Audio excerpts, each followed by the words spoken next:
Okay, friends, here we go. We have tech people sharing the funniest things they've seen on screen.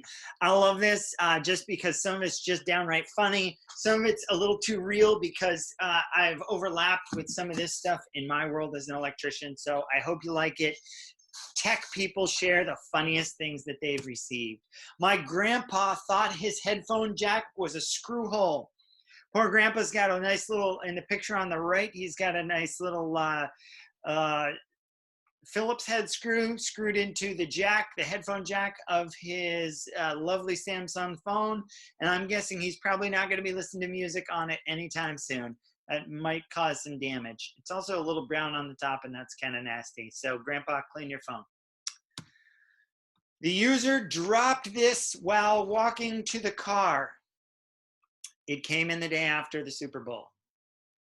My guess is he dropped it and then he threw it because his team lost, and then he ran over it with the car, and then it got stomped on by a rhinoceros, and then he hit it with a hammer, and then he threw it against the wall, and then probably he might have dropped it again after he hit it with a hammer and a hatchet. This thing is not coming back from the dead. This is a long gone computer. The printer isn't working. Fun little fact here, you have to unwrap the paper before you put it in the printer. The printer does not unwrap your paper for you. You can put in 500 sheets at a time, but you have to take the outer packaging off or it will not work. I can't even. This is toner for a laser printer. We have one like this at the church. I have no idea how this sucker could have pushed the ink, spewed the ink all over this room with that much force. The little green thing on the open door in the center right is where the ink goes in this, and somehow they didn't get it in the whole way, or the printer had diarrhea, or I don't even know what's going on, but this is horrifying to me. And if this ever happened at church, I would pass out about 37 times. Hospital server room. These yellow cables are patch cords. They're called patch cords, and they basically plug from switches to routers and route data from one place to another. I've worked in a lot of rooms like this. If something goes bad, you are up a creek trying to figure out which wire goes where. This, to me, does not look like a server room. Should look like, this looks like somebody took a wad of spaghetti and threw it against the wall, and then threw some blue dyed strings of spaghetti on top of it. This is horrifying, particularly because it's in a hospital where you kind of need the data and the information to work so people do not die. Typically, you don't want people to die. So there's that. Whoever put this in should be fired. First day on the job, I set up these four wireless speakers for you. These are not wireless speakers. Those are speaker stands. It looks like those are antennas on top, but they are the stands and they're upside down. That's just kind of funny. We have speakers kind of like those and stands just like those at church. A for effort, or maybe a C minus for effort. I don't know. Next we have, I should tell them this is not a touch screen. I included this one simply because I got a big old pet peeve about this. I understand that some people's laptops have touch screens, and I'll be sitting with somebody and showing them something on the screen of my computer, and they're touching the screen trying to scroll, and it makes me twitch because it is not a touch screen, and I do not want your fingerprints all over my screen. So that one just is more of a personal thing. You might not think it's funny, and that's okay because I know I'm not funny. My space heater stopped working. Here's a little pro tip from your favorite friendly, sometimes friendly neighborhood electrician. Just because there is space on the power strip does not mean you can plug the entire house in, particularly space heaters. They must be plugged directly into a wall outlet. This is bad. This would smell horrible. This could set the house on fire. Even though it looks like it could be covered in caramel, I 100% do not recommend licking something like this. That probably would go bad for you. And the smell alone, if you got that close, would probably make you vomit. Do not plug space heaters or any kind of heater into a power strip like this. It is bad news. And advice from your local, sometimes friendly, neighborhood Favorhood, whoever I am, electrician. Don't forget to tip your server. Pretty sure this is not what they had in mind, and this could cause problems in the future. I'm guessing maybe. My friend drilled holes in his mouse to make it lighter so it would give him the advantage. The only advantage that I can see this would give him is the advantage of not being able to use his mouse anymore. That is a holy mouse, and I don't think that is the type of mouse that works best for getting work done. Ticket said, and what the ticket means, that word means like a repair ticket. So when there's a tech person, they get a repair ticket for something that needs to be fixed. So the ticket said the camera flickers to a brown image often. If you look real closely, that's a camera, that's a video camera, and there's a cute little bird who's made his home or her home inside the camera. And so the people watching the cameras get to see a little flash of brown every time the bird takes off. It's probably getting some food. Maybe it's feeding its little children, or maybe it's just chilling because it's found a beautiful little enclosed and safe home to raise its young and to live happily ever after. I like it. I say, I vote let the bird stay. That's just me. Finally, my favorite, because this one is a little too real for all of you, round 2 of how students treat their Chromebooks at my school. I have no words. Some of you are very, very guilty of this. I will not use names to protect the guilty. Be kind to your electronics. They're here to serve you and to love you. And if you pick their keys off and rip their screens off, they will not be able to love you in the same way. Do not drop them. Treat them with kindness, tenderness, and care, and they will love you forever. Do not do this. This is bad. This poor little Chromebook was waltzing its way through a nice, happy life, and somebody was just mean and cruel and bad to it. Be kind to your electricians, but particularly your electronics, and they will love you for a long time, unlike whatever little crazy person did this to this poor Chromebook. That's all for our list. Enjoy the chicken nugget.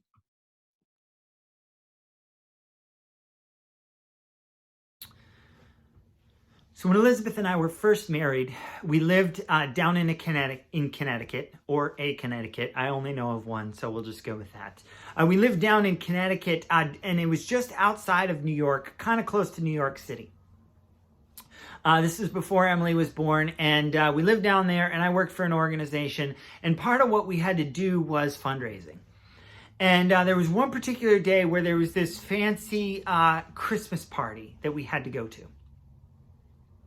And during the day, like I said, it was just before Christmas. And so during the day, I was making this coffee table for Elizabeth as a Christmas present. We had just been married like a year or 2, maybe not even. I don't remember the exact time of when this happened. And so I was working on this coffee table, and I had strips of wood that I had somebody's shop that they let me use, and I had to glue all these pieces of wood together to make it work. So I had everything all set up, and I'm going, and I'm using this glue called Gorilla Glue. Now, a lot of you guys may be not familiar with this, but this particular glue, I found out the hard way, doesn't come off your hands. And when you get it on your hands, it just looks like your hands are dirty. So I'm building this coffee table all day long. It was like 6 or 7 o'clock at night that we had this big formal, like fancy event at this massive mansion, like this super rich guy owned the house. And we're there like interacting with all these people who are just like very wealthy and very fancy. And we all know that I am not in that category. And at the end of the day, I'm wrapping up with making this coffee table, and I look at my hands and they're just brown. And I'm like, oh my gosh, this is not good. And so I'm like washing them. I'm using this special hand cleaner, and it is not coming off. Like I'm like, we got this event tonight. I need to look good. Not that I ever look good, but I need to look better than I normally do. And I'm like, oh no. So I go home and I wash my hands like 140,000 times. I'm trying to rub this brown stuff off, which is the glue residue that just will not come off.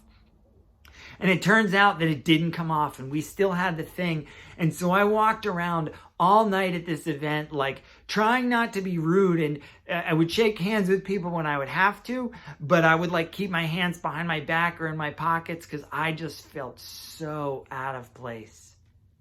I was there, and I was just, not to mention the people I was around, but just the fact that I had these dirty hands. I was so embarrassed.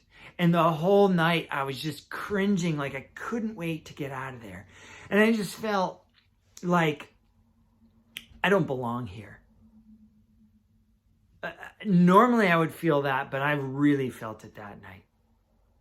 I wonder if you've ever been in a place, maybe you didn't get glue all over your hands and have to go to some formal event, but I wonder if you've ever been in a place where you're like, I don't fit in here.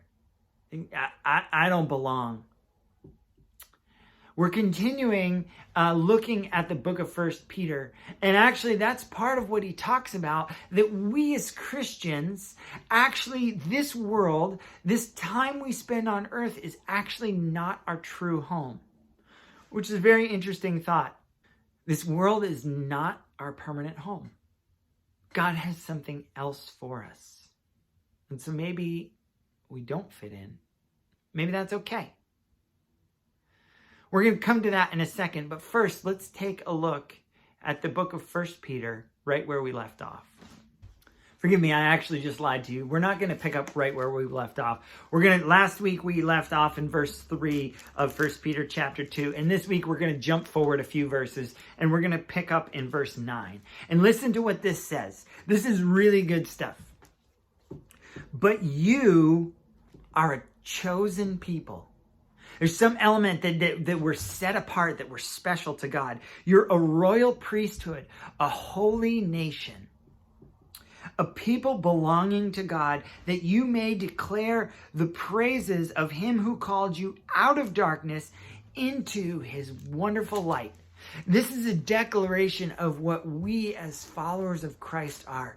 You're a royal priesthood. Maybe you should walk around your house today and be like, I'm a priest. I'm a king, I'm a queen, I'm a princess, whatever. You're royal. I'm royalty in God's sight. Some of your family may not think that you're royalty, but good luck and let me know how that goes for you. Royal priesthood, a holy nation, a people belonging to God, so that you may declare the praises of him who called you out of darkness into his wonderful light. God has called us each out of our life of sin, out of that nature of sin that we're all born into his light, into walking with him where he is the one who makes us new. And it says this, once you were not a people, but now you are the people of God. Once you have not received mercy, but now you have received mercy. So we were not a people before, but now we belong to something. Here's some of what he's saying with that. Ever feel like you don't belong? I do. Ever feel like I don't really fit in with everybody else?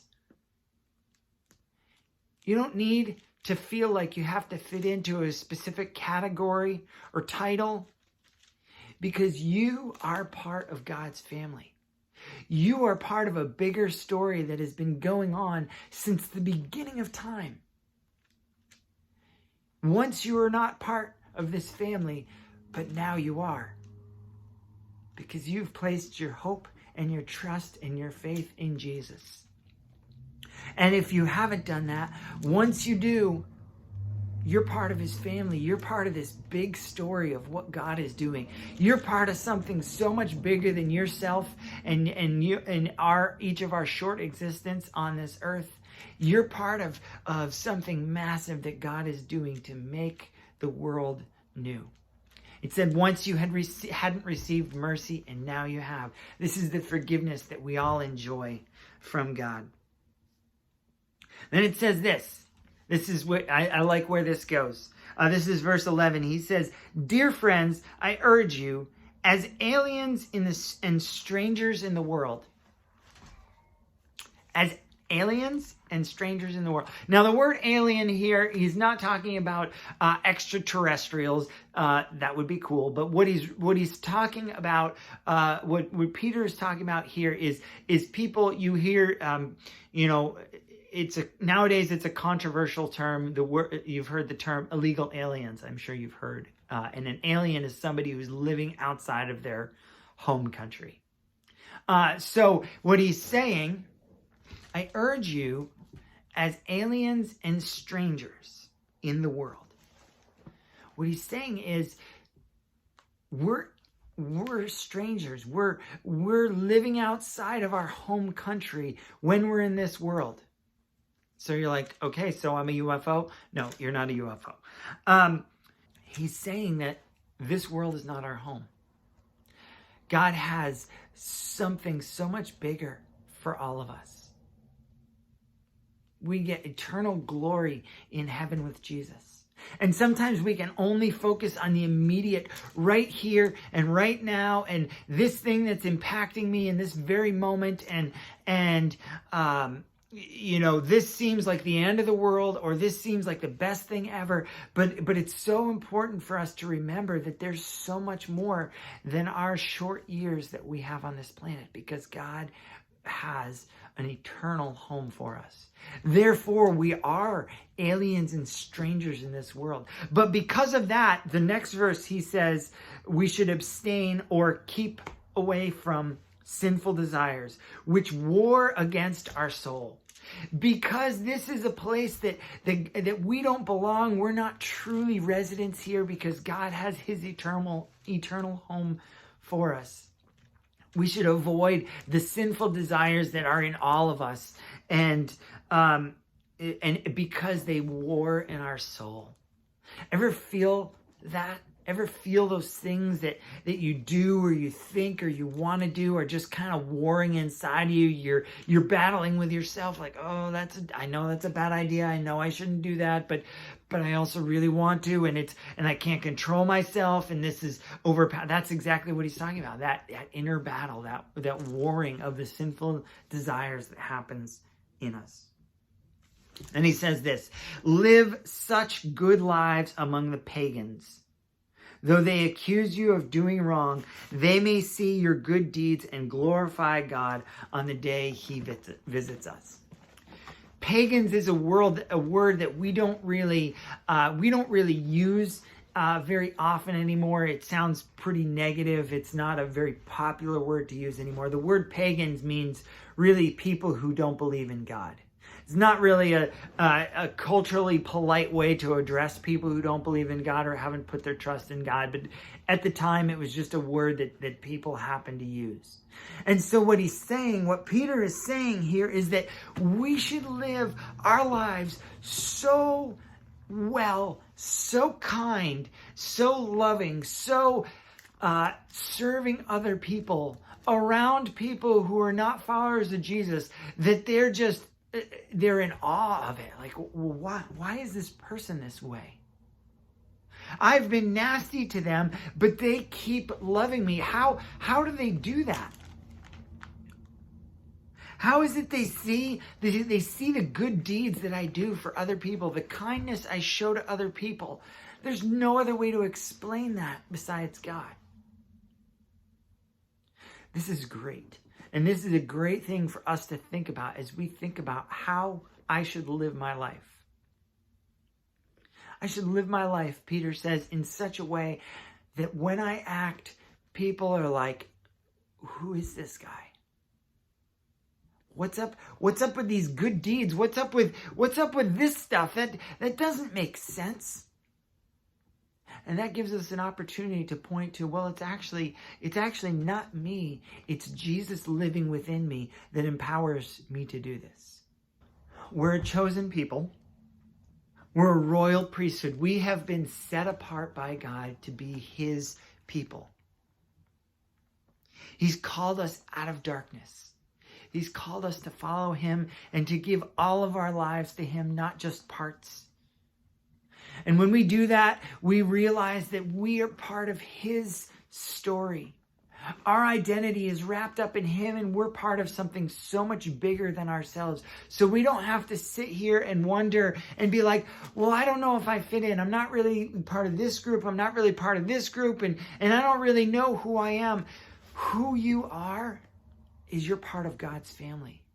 You're part of God's story. You are a royal priesthood.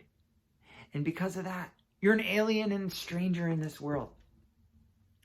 You're part of something so much bigger. You're part of a story that's been going on from the very beginning. When God chose to create his people and then make his people right after they'd fallen and made stupid decisions, and we all do ever since. We're part of a group of people who have been shown mercy and love by God. That is who you are. And because of that, it frees you up to say, thank you, God. I can't believe that you would love me. And I want to treat other people with the same level of love that you have treated me with.